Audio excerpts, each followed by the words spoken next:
Okay, as my opponent has been stating,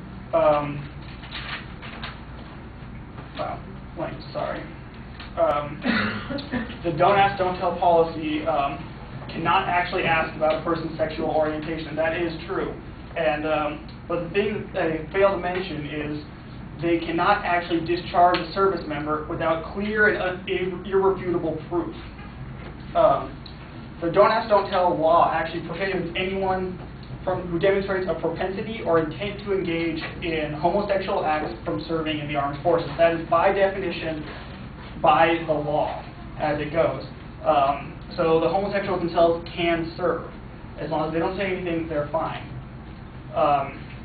They also mentioned investigations of those who are suspected of being homosexual. Those investigations have been proven necessary in order to uphold morale from the troops, within the troops. There was 13,500 people discharged since 1993 when the law went into when the law actually became law. They were discharged for being homosexual, and as was stated before, there was 59,000 people between 1993 and 2004 alone in the military who were discharged for using drugs. Now, the don't ask, don't tell policy never actually actively pursues homosexuals. It only discharges those who can cause a problem to the morale. Homosexuality has been said to be completely incompatible to the military. The military focuses on the mission, the service, the discipline, and self-control, all of which have not been proven as aspects of homosexuality.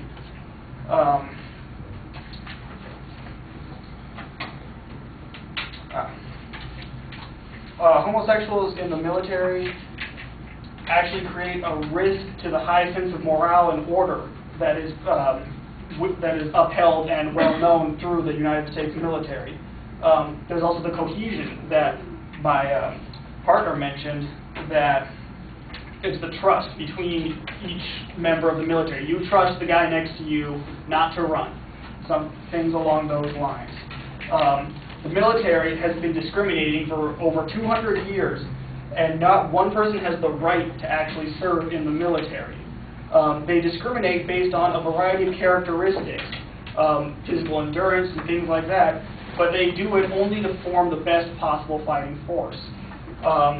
As such, at the time when the law was enacted and still proven today, the homosexuals in the military, if they come out, it causes issues with morale, such as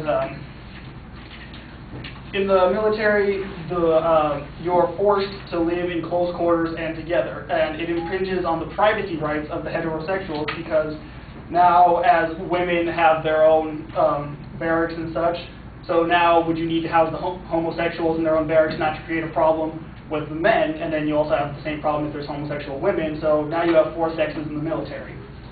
Housing the homosexuals with just normal heterosexuals, it literally violates the sexual privacy of the majority, which is the heterosexual group. Also, my opponents stated that race and gender, gender issues, not gender, sorry, race issues, comparing homosexuals now to the African Americans of the Civil War. However, as race is compared there, skin color and homosexuality, sexual orientation are not the same thing. Skin color is a much more fundamental issue. It is not so much a, it's not choice in a way. In the military currently, as per the military time survey stated by my partner, 59% of the people currently serving do not want homosexuals in the military. 28%, according to that Zogby survey that my opponent stated, 28% who are out of the military do want them also gone. There is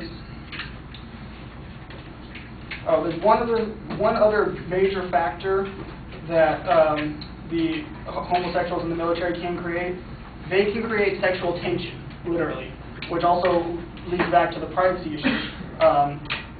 If they create sexual tension, if you're afraid, potentially this guy's going to rape me while I'm asleep, not to such an extreme, but the general idea, they can undermine the cohesion between the unit in ways like that. And others, things along those lines. Just if you're worried that the guy next to you, even while you're awake, if he'll do his job, yes, but while you're asleep, what's going to happen? Things along those lines. So, in conclusion, the biggest issue with homosexuals serving in the military is their potential threat they pose to troop morale and the unit cohesion among the military. They have the potential to cause major problems throughout the majority, which is the heterosexuals in the military, undermining the cohesion, which undermines the effectiveness of our military as it is now. Thank you.